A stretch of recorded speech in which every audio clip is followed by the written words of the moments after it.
monde, je suis contente de vous retrouver pour ce nouvel épisode de podcast. Je suis Alexia du blog Les Demoiselles d'Octobre et on se retrouve aujourd'hui pour une nouvelle vidéo dans laquelle on va parler couture, dans laquelle on va également parler tricot et teinture. Et j'ai déjà soif, alors que j'ai dit 3 mois. Donc aujourd'hui, qu'est-ce que je bois? Je bois un thé noir à la vanille de Madagascar et... Voilà, comme vous voyez, je suis pas dans mon environnement habituel, c'est-à-dire que d'habitude je tourne dans mon salon et là je fais une tentative, je tourne dans mon bureau, ou dans l'endroit où je couds. Vous voyez, il y a ma machine à coudre juste derrière. On va voir si la lumière est bonne, je retournerai peut-être à nouveau dans cette pièce. Donc pour aujourd'hui, ah oui, côté thé, je voulais vous montrer, j'ai ma petite pochette à thé, une jolie pochette brodée, voilà, avec une super tasse de thé, qui m'avait été offerte par Elisabeth du blog Rose Admin, à qui je fais un bisou et que je remercie. Donc j'ai sa petite pochette qui m'accompagne assez souvent dans mes pauses thé. Donc on va commencer par quoi? Par la teinture. Donc teinture, je vous avais montré plusieurs de mes expériences dans la vidéo précédente. Et aujourd'hui, donc, je vais vous montrer ma dernière pelote en date qui est celle-ci. Donc vous la voyez mieux de loin au niveau de la couleur est assez juste. C'est une sorte de beige un petit peu jaune. Là vous avez la vraie couleur. Avec à l'intérieur des traînées de jaune comme ça. Je sais pas si vous verrez bien. C'est pas facile à montrer. Je mettrai peut-être des photos pour que vous voyez bien les détails.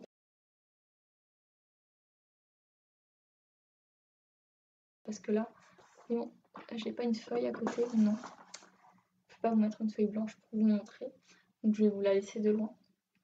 Donc c'est un nouvel essai de teinture végétale. Je pense que s'il y avait une société de protection des pelotes, il faudrait l'appeler en urgence parce que vraiment j'ai martyrisé cette pelote. Et oui, un peu honte de le dire, hein, ne me tapez pas. J'ai martyrisé cette pauvre pelote de laine. Je l'ai limite faite feutrer à force de la cuire. Enfin, ça a été vraiment... c'est une teinture qui s'est faite dans la douleur cette fois. Puisque je m'étais mis en tête de faire une teinture à l'hibiscus et que comme une grosse nouille, je croyais obtenir du rose ou du rouge. Puisque quand j'ai plongé mes fleurs d'hibiscus dans l'eau, elle a tout de suite pris une teinte rouge sang, mais magnifique. Je vous mettrai la photo là.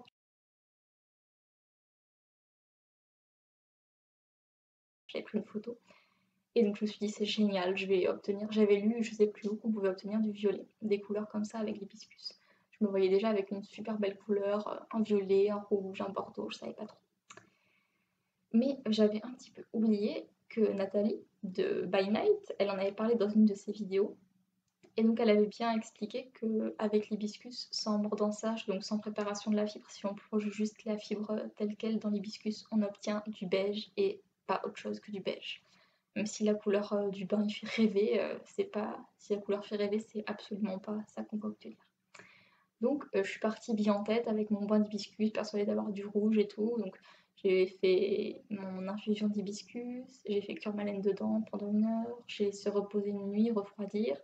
J'ouvre la casserole le matin et là je sors les chevaux, je le laisse sécher et là, déception suprême, j'obtiens un beige. Mais même pas un joli beige, un beige tout cacafouillant, un beige tout moche. J'étais super déçue, donc je me suis dit j'ai dû mettre trop d'eau par rapport à la quantité d'hibiscus. Comme c'est une fleur, ça n'a pas dû teinter assez l'eau. Donc j'ai voulu recommencer, donc j'ai enlevé la moitié de l'eau, j'ai laissé toutes mes fleurs d'hibiscus dedans, j'ai refait cuire ça pour que mon infusion soit plus prononcée, qu'elle soit plus forte en hibiscus. J'ai replongé de la laine dedans une deuxième fois, j'ai laissé cuire 1 heure, j'ai laissé refroidir toute la nuit et le lendemain matin j'ai ouvert la cocotte et là j'ai laissé sécher, donc j'ai rincé, laissé sécher. Nouvelle déception, c'est à nouveau un beige tout palo, tout triste, même pas joli. Donc j'étais complètement désespérée. En plus, je pense que j'ai dû monter la laine un petit peu trop haute au niveau de la température. Je me suis pas méfiée parce que les fois d'avant, j'avais quand même fait avec le thermomètre bien pour éviter que ça monte trop en température. Et je me suis aperçue que ma laine avait commencé à feutrer. Donc là, c'était la catastrophe. On le voit un petit peu. J'ai pu la sauver finalement. Elle n'est pas feutrée. Mais on le voit bien, par exemple, là, vous voyez, toutes ces bouloches là, elle avait commencé à feutrer. Donc là, c'était la torture, quoi. J'ai torturé ma pelote concrètement. Je suis désolée. J'ai torturé ma pelote. Et donc après cette deuxième tentative, j'étais encore déçue puisque le beige était toujours pas à mon goût, enfin c'était même pas un joli beige, je me disais tout ça pour ça.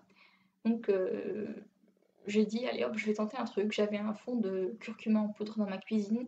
J'ai étalé les cheveux à plat, encore humide, donc il n'était pas tout à fait sec, et j'ai balancé dessus du curcuma comme ça, de façon un petit peu au hasard, sans en mettre partout. Et j'ai laissé donc sécher comme ça, tout simplement, sans y toucher. Et après, j'ai voulu le nuancer, donc j'ai fini par plonger mon écheveau dans un bain d'oignon que j'avais gardé de la fois précédente, donc qui n'était pas complètement épuisé, donc je voulais réutiliser. Donc j'avais déjà fait infuser mon oignon dedans, j'ai fait cuire ma laine 1 heure, j'ai laissé refroidir.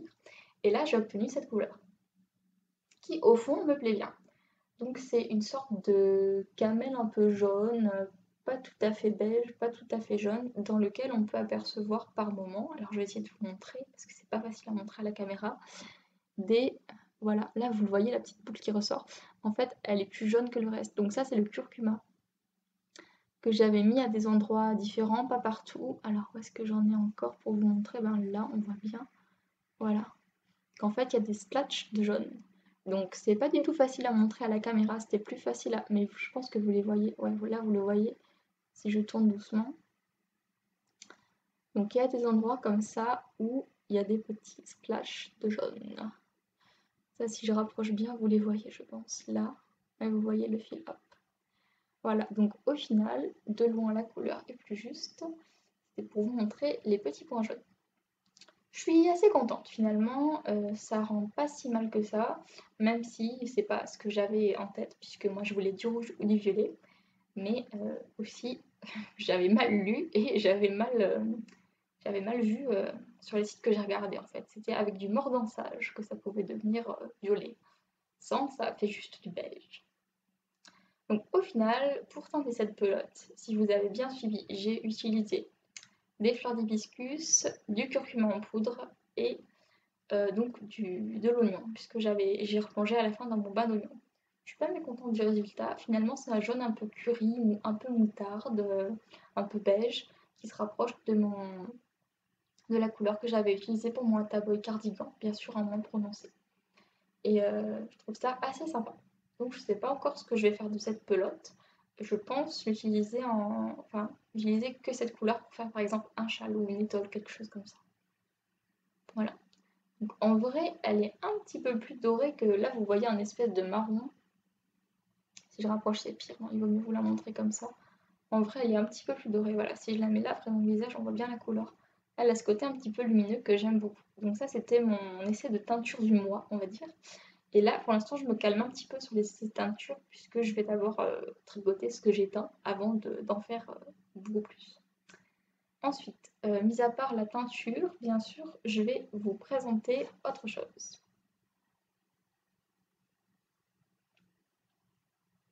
Donc, je vais commencer par la couture, je pense. Donc, je vous avais déjà parlé du pantalon botanique de Pauline Alice.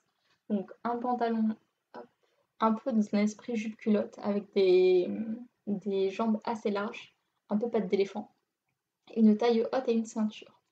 Donc, ce pantalon que j'avais en cours la dernière fois, je l'ai fini. Là, on voit également hop, voilà, le dessin technique. Je l'ai terminé. Il est super. Je vais pas essayer de me lever. Je le porte là actuellement. Je vais pas essayer de me lever pour vous montrer à la caméra parce que j'ai fait des tentatives avant de tourner la vidéo et c'était assez catastrophique. On voyait rien, c'était plié parce que je l'ai porté depuis un petit moment donc il a pris les plis.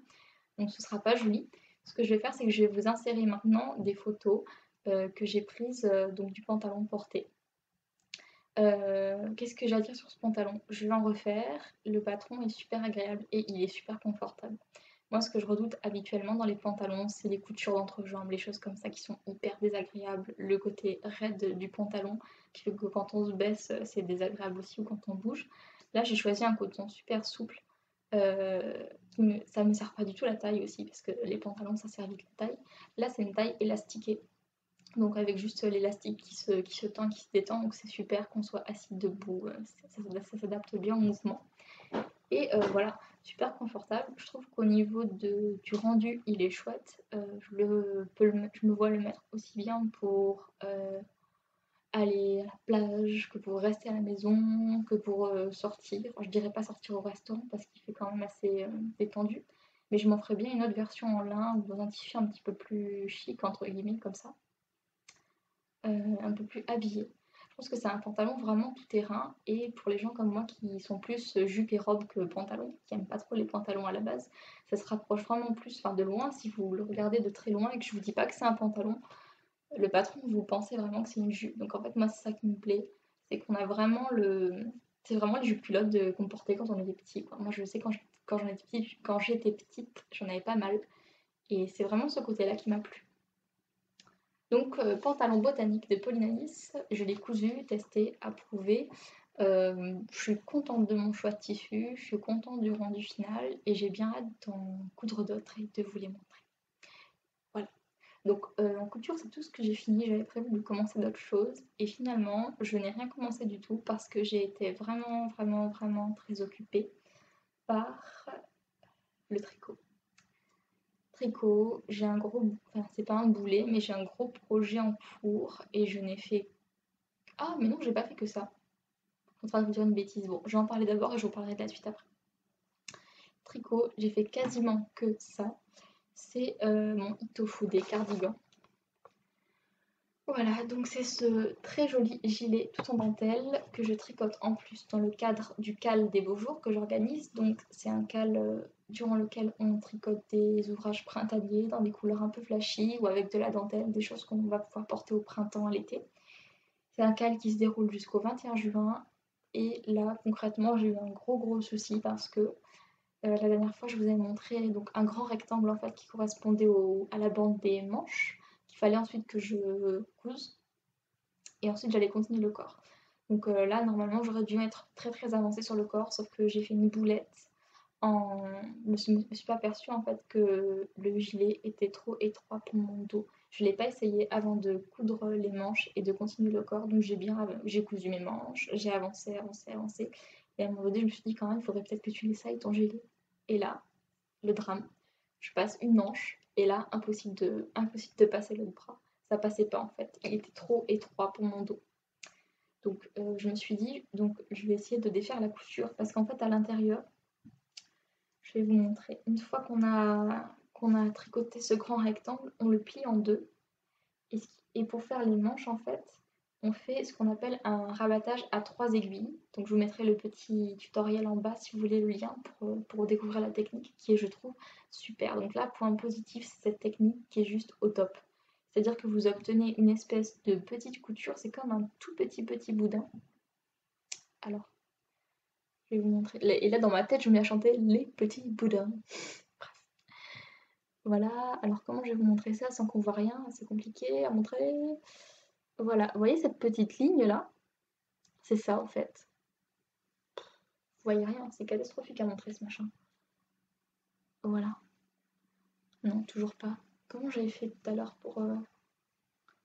Hop. Voilà. Voilà, cette ligne en fait que vous voyez là, contre mes doigts, c'est ça.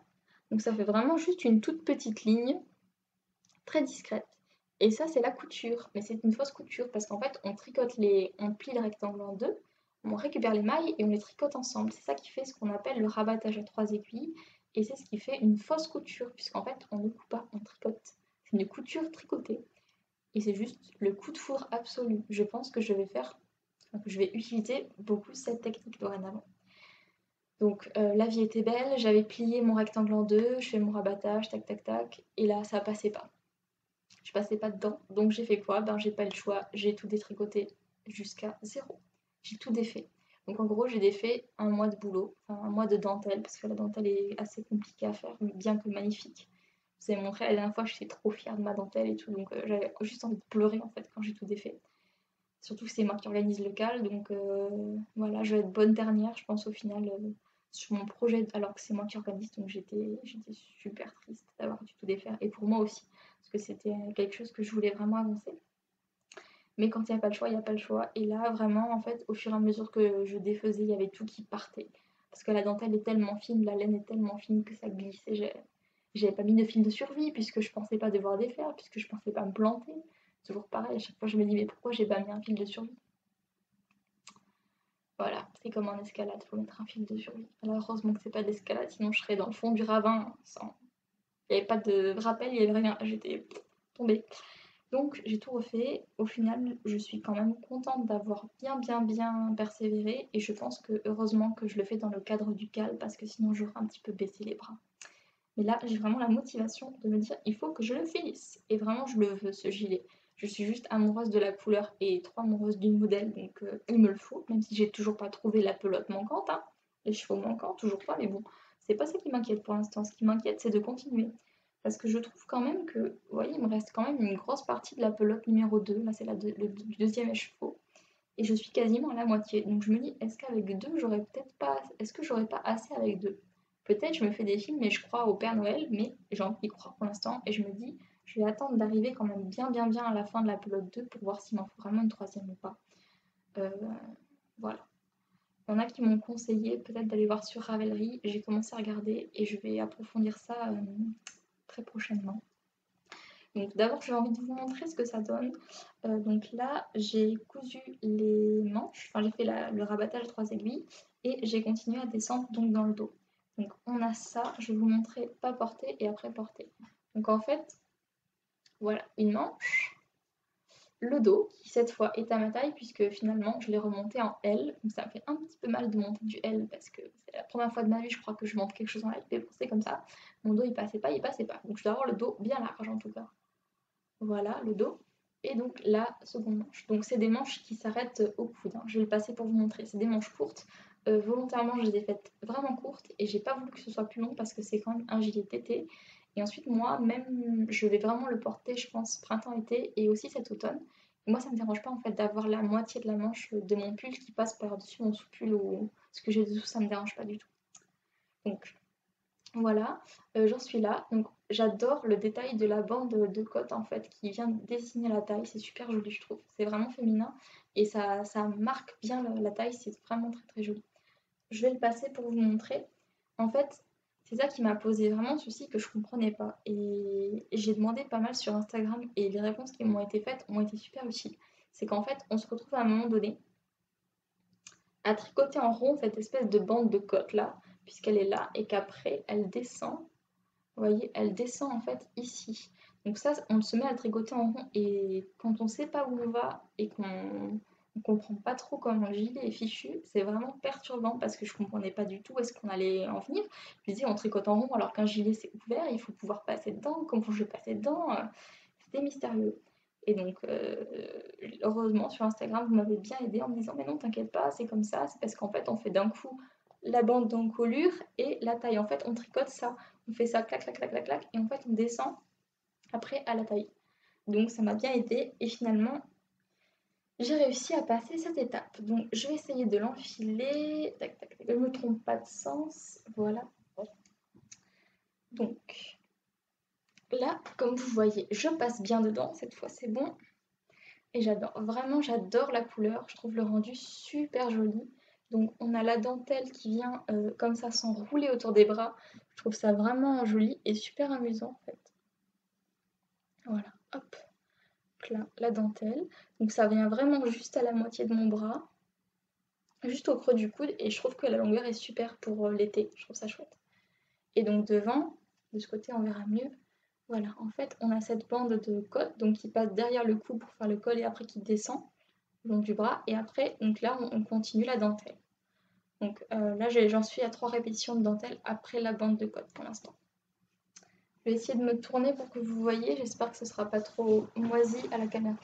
Voilà, donc dans le dos, vous voyez, ça continue tout le dos, voilà, ça donne ça. Donc là vous voyez assez bien le rendu. Je suis vraiment contente parce que dans le dos, ça fait vraiment quelque chose de super joli. Même si j'ai dû défaire et tout ça et que ça m'a vraiment mis un coup au moral parce que c'était un mois de boulot que j'ai dû défaire et c'était rageant et ça m'a énervé. Mais je suis trop contente d'avoir refait parce que sinon de toute façon j'aurais pas pu le mettre, mais je suis quand même trop contente d'avoir refait. Donc pour l'instant c'est pas très parlant le devant hein, parce que c'est juste le début, ça fait juste un espèce de boléro pas complètement symétrique tout ça parce qu'il est encore sur câble, mais ça va vraiment faire un truc sympa je pense dans le futur. Voilà, donc la dentelle toujours aussi canon, j'adore toujours autant la couleur, je trouve que la couleur me va bien. Sur les photos que j'ai prises, parce que le rouge ça sature toujours beaucoup, ça fait un espèce de rose fuchsia hyper flash. Que là en fait vous avez vraiment la vraie couleur, c'est un rose au rouge un petit peu délavé. C'est pour ça que je l'aime bien. Et c'est pour ça que j'ai osé effectivement le faire sur un modèle, parce que j'avais ma mamie l'autre jour qui me disait t'as pas un peu peur que le rose plus dentelle ça fasse cucu. Et en fait non, parce que sur un modèle comme ça, plein de dentelle, je trouve que ce coloris finalement il va bien. Et je trouve qu'il me va bien aussi au teint et que finalement ça c'était vraiment une bonne idée d'associer les deux. C'est ça qui me pousse à avancer, c'est le coup de cœur que j'ai eu de me dire en fait cette laine là je ne la vois que pour ce projet. C'est pour ça qu'il y a des filles qui m'avaient dit mais t'es folle, tu te lances dans un gilet alors tu sais qu'il va te manquer de la laine, en plus t'as un temps imparti pour le faire. Je sais, mais pour moi c'est cette laine et ce gilet c'est juste le coup de foudre. Ils étaient faits pour se rencontrer. Donc je continue là-dedans. Je vais, je pense, acheter le troisième écheveau sur Ravelry. J'espère en trouver un. Ou sinon, je me suis dit que j'allais faire en fait une version bicolore. Ça me tentait aussi, ça me tendait assez bien en fait de faire un peu une version en dégradé de couleur vers le bas. Si vraiment je trouve pas le troisième écheveau. Mais bon, enfin, pour l'instant, je sais pas, j'ai la pelote qui est tombée. Voilà, pour l'instant, j'ai pas encore fini. Vous voyez, il me reste encore un sacré bout de pelote. Enfin là, elle a l'air pas très grande, mais en termes de métrage, j'en suis pas à la moitié de la pelote encore. J'en ai encore à faire. Donc voilà, Itofu des cardigans, c'est ce qui m'a vraiment beaucoup occupée et j'espère de tout mon cœur que j'aurai fini pour le 21 juin. Voilà, j'espère. Bon là, maintenant, il va rester les augmentations du corps, mais après, au niveau technique, ça va être surtout de ne pas me tromper dans la dentelle, de ne pas décaler, je pense, le nombre de mailles. Ça va être ça qui va être le plus délicat. Mais sinon, après, ça va. Une fois que j'aurai fait une première fois les motifs, ça va dérouler tout seul, quoi. C'est juste des kilomètres et des kilomètres et des kilomètres de dentelle. Donc j'espère que ça va bien se passer. J'ai vu un petit peu tous vos projets pour le cal des beaux jours. Vous avez vraiment fait des jolis projets. Je pense qu'à la fin du cal, dans une de mes vidéos, je ferai un petit récapitulatif de tout ce que vous avez fait. Donc voilà, on a jusqu'au 21 juin. On s'accroche. Il n'y a pas que moi qui ai eu des petites péripéties dans mon projet. Et c'est pour ça les cales en fait. C'est pour ça que je fais des cales. C'est pour vraiment se motiver, se soutenir. Parce que on parle des. J'aime pas les blogs en fait. Enfin, j'aime pas. Je trouve ça moins intéressant les blogs où on parle que des projets finis. J'aime bien, enfin, qui parle juste du projet fini sans dire un petit peu ce qui a pu se passer entre temps. J'aime bien savoir ce qui s'est passé, les difficultés que les gens ont rencontrées ou les modifications qu'ils ont fait. Je trouve ça vraiment intéressant. Et c'est pour ça que j'aime bien partager avec vous aussi mes boulettes quand j'en fais. Et en général, quand j'en fais, c'est des boulettes assez énormes. Mais ça fait partie du chemin en fait. Ça fait partie, je trouve, de l'apprentissage qu'on en a aussi.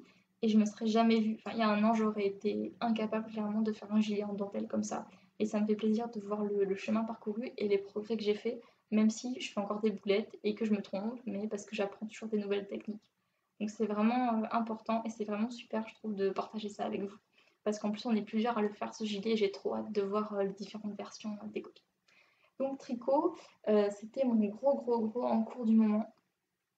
Après, si vous vous souvenez de la dernière fois, je vous avais parlé en fait d'un petit gilet de layette que j'avais commencé à faire. Ce petit gilet, il a été offert, donc je ne l'ai plus, mais je vais vous le montrer en photo. Là, par contre, on est vraiment dans le rose fuchsia. Je suis trop contente du résultat. J'avais eu un souci puisqu'il ne me restait plus assez de laine rose pour le finir, et donc je suis allée chez Fil d'Art parce que je voulais en racheter. Et la vendeuse m'a dit que le coloris en question n'était plus produit. Donc là, je me suis dit, c'est pas vrai, j'ai la poisse avec les laines en ce moment, j'ai jamais de laine, j'ai jamais assez de laine pour rien finir. Donc finalement, j'avais continué en violet. J'avais un petit peu peur du choc des couleurs entre le rose et le violet. Et au final, je trouve que ça donne vraiment un super charme au gilet. Ça donne un petit côté Stephen West. Je sais pas si vous connaissez. Si vous connaissez pas Stephen West, je vais vous mettre un lien en bas. Allez-y, juste pour le fun, enfin juste pour voir ce qu'il fait. C'est un. Alors, il est d'Amsterdam, je crois. Et je voudrais pas dire en Amérique. Je crois que c'est ça. Il a une boutique de laine. Il tricote et c'est toujours des trucs qui arrachent la rétine. Enfin, c'est pas possible, il fait toujours des photos complètement hallucinantes. Et donc, je trouve que ce petit gilet de layette, il a un petit côté comme ça, Stephen West, qui pique la rétine. Voilà. Donc, j'ai modifié le modèle, que ce soit au niveau des couleurs, mais aussi au niveau du point dentelle, parce qu'il y a un point dentelle normalement qui se continue sur une grande partie du corps. Et je vous ai même pas dit le nom du gilet, c'est le gilet Lila Cloud. Je vous mettrai également le lien. Donc c'est un modèle disponible gratuitement sur Ravelry. Je trouve qu'il est pas mal expliqué, mais qui manque un peu de clarté à certains moments. Après, je veux pas non plus trop le critiquer parce que c'est vrai que c'est un patron gratuit. Donc voilà, les patrons gratuits, je me montre pas trop critique à ce niveau-là parce que c'est déjà bien que les gens les proposent gratuitement. C'est déjà sympathique. Donc j'ai bien aimé le tricoter. J'ai pris le parti de ne pas faire la dentelle sur tout le corps parce que comme j'étais obligée de changer de couleur, j'avais peur qu'avec le changement de couleur, la dentelle soit pas mise en valeur correctement. Donc j'ai juste gardé la dentelle sur le haut du gilet, le haut des manches et ensuite j'ai fini donc avec du violet. D'abord en alternant, comme il me restait un tout petit peu de rose, je voulais pas faire tout rose et après tout violet, j'avais peur que ce soit trop violent au niveau visuel. Donc j'ai fait des petites rayures de rose qui rythment en fait le passage vers le violet. Et au final, je trouve le rendu vraiment très sympa. Pour les boutons, j'ai opté pour des petits boutons en bois gravé que j'avais acheté il y a 2 ans, je crois, et qui dormaient dans ma boîte à boutons. Je les adore, ils sont super jolis. J'avais pensé d'abord les garder pour un gilet pour moi, et puis je me suis dit, bon, bah, c'est pour un cadeau de naissance, on va gâter un petit peu cette petite fille, on va lui mettre des beaux boutons. J'ai mis des jolis petits boutons en bois, je trouve que ça participe beaucoup au charme du gilet. Et j'ai aussi ajouté un petit nœud en bas pour faire un petit rappel du rose sur le violet. Donc, et puis pour assagir un petit peu, parce qu'avec tout ce côté flashouille, couleur, le petit nœud, ça donne un petit côté sage aussi. Donc au final, j'en suis super contente, c'est monté super vite et ça m'a bien détendu. Pendant que je me cassais un peu la tête sur la dentelle de mon Ito Foudé, en fait, je faisais des rangs comme ça de tout droit, de jersey, jersey, jersey, sur ce petit cardigan. Et ça m'a vraiment relaxée du fait que j'ai pas fait la dentelle partout en fait, juste le jersey comme ça, aller-retour, j'ai trouvé ça vraiment relaxant. Donc j'espère que ce petit cadeau de naissance plaira à la future maman et plaira aussi à sa petite fille quand elle sera née, puisque je pense normalement elle doit naître au mois de juin. Et je trouve que finalement le modèle est pas mal adapté pour un petit bébé qui naît l'été parce que j'ai choisi donc de le faire complètement en coton pour que ce soit plus respirant et que ça tienne moins chaud et que ça lui pique pas la peau. Et donc le fait qu'elle ait les manches vraiment très courtes comme ça fait un petit gilet sympa. Donc bien sûr, elle ne pourra pas le mettre dès sa naissance parce que j'ai tricoté ça en 12 mois, puisque c'est la taille présentée par le patron. Et j'ai volontairement tricoté quelque chose qu'elle puisse mettre plus grande parce que je trouve que les tricots qu'on fait pour les tout premiers mois des bébés grandissent tellement vite qu'ils n'ont pas le temps d'en profiter par rapport au temps qu'on y passe, je trouve ça dommage. Voilà, donc j'avais fait un gros paquet cadeau avec une petite, je vous mettrai des photos, avec une petite étiquette. J'aime bien quand j'offre des cadeaux faits main, comme ça, mettre les conseils d'entretien sur l'étiquette. Donc je reporte ben, la température de lavage, les conseils pour le repassage, et puis ça fait une petite attention personnalisée sur le cadeau. Donc ça, c'était mon tricot fini. C'était le gilet Lila Cloud en 12 mois. Donc ça m'a vraiment bien relaxée et c'était vraiment super, super, super agréable à tricoter. Voilà, on est à presque une demi-heure déjà que je papote. C'est vite passé. C'était à peu près tout ce que j'avais à vous raconter. Euh, je prépare beaucoup de choses en coulisses que je vous ai pas encore montrées. Côté blog, j'ai complètement abandonné le navire. Ça fait 15 jours que j'avais rien écrit, donc là je reprends un petit peu le dessus. J'essaie de m'organiser pour rattraper tout mon retard parce que j'ai environ une dizaine d'articles à écrire. Enfin, je dis retard, c'est entre guillemets, mais voilà, des choses que je voulais vous présenter. Donc, restez connectés. Dans les semaines qui viennent, il va y avoir des grosses surprises qui arrivent aussi. J'ai super hâte de vous montrer tout ça là. J'ai mon dernier patron de châle qui va arriver bientôt, bientôt, bientôt, tout. Et voilà, je vous prépare des surprises à l'occasion de sa sortie. La prochaine vidéo que vous verrez sera entièrement consacrée à ce châle, donc j'espère que ça va vous plaire, que vous allez apprécier. Je fais un gros bisou à mes testeuses de choc, si elles me regardent, je pense qu'elles me regardent peut-être, qui ont quasiment fini, je crois, le châle, et j'ai super hâte de voir leur version et de vous les montrer. Donc j'espère que ce podcast vous aura plu. Je vous dis rendez-vous dans quelques semaines. Je pense avant le mois prochain. Je vais voir, puisque là le test se termine normalement demain, le test du châle. Donc je vais essayer de tourner la vidéo dans la semaine prochaine. Je vous souhaite un bon tricot, une bonne couture. Pour celles qui participent au Cal des Beaux Jours, hein, n'hésitez pas à m'envoyer vos photos à lademoiselle-d'octobre@gmail.com. Si vous partagez des photos de vos projets sur Instagram, vous mettez le petit hashtag Cal des Beaux Jours. Les hashtags, ça paraît stupide, mais ça me sert moi à vous retrouver tout de suite vos publications sans avoir à chercher parce que je ne me rappelle pas toujours des pseudos de chacun, etc. Et n'hésitez pas également à vous abonner au blog si vous voulez donc découvrir tous les articles. Et j'espère que vous passerez une bonne semaine en tout cas. Je vous souhaite une bonne journée ou une bonne soirée selon le moment auquel vous me regardez. Je vous fais plein de bisous. Je vous dis bon tricot et à bientôt.